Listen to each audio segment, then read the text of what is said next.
大家好，今天要介绍的是两款文字成语音的 AI 工具。首先，第一款工具，微软语音合成助手。这个软件界面是特别简洁的，左边是输入区，可以把需要的文字放在这里。右边这一排是语音相关的一些选项。首先是语言，这里面有中文、英文，还有一些其他国家的语言。这里就选中文。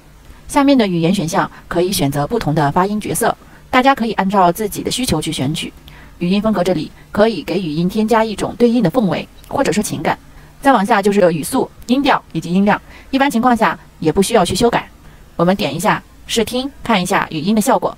推开丁仪那套崭新的3居室的房门，汪淼闻到了一股酒味，看到丁仪躺在沙发上，大家可以听到这个声音已经出来了。那我们点保存，把声音保存下来。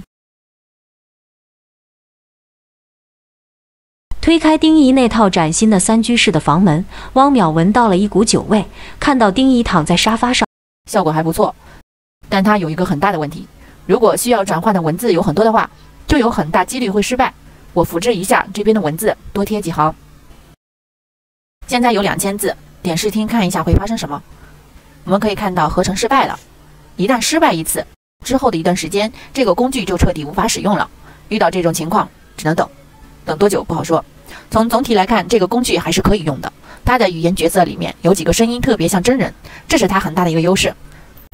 同样短处也很明显，对长数字不太友好。如果在字数很多的情况下，最好是分段处理。所以我们还需要一款备用软件，就是这款微软语音合成助手。名字跟第一款工具是一样的，界面布局也基本差不多，也是选择语言、选择声调、选择语调，下面的根据需要去调整。然后来看一下它的合成效果。首先点击合成按钮，推开丁仪那套崭新的3居室的房门，汪淼闻到了一股酒味，看到丁仪躺在沙发上，合成效果还不错。我们再试一下多段文字的情况，复制一下文字增贴。大家可以看到合成失败了。在文字比较多的情况下，需要选中这个选项，点合成，卡住了。这里就需要安装一个叫做 FFmpeg 包，它的作用就是可以把多段语音合并在一起。现在我们来安装搜索一下。第一个就是点下载，选 Windows， 可以看到2个下载地址，随便选一个，选这里开始下载。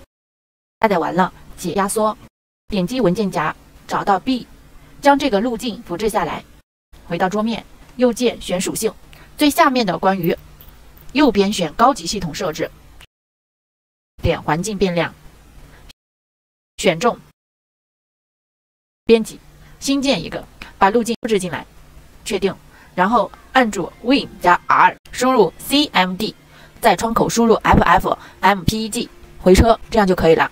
返回工具，把下面的这个给勾上。推开丁仪那套崭新的3居室的房门，汪淼闻到了一股酒味，看到丁仪躺在沙发上，成功了。最后来看一下设置这边，个人建议大家什么都不要动，默认就好。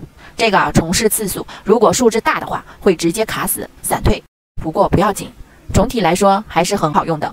还有在右边区域内右键有一个菜单，大家可以挨个试一下。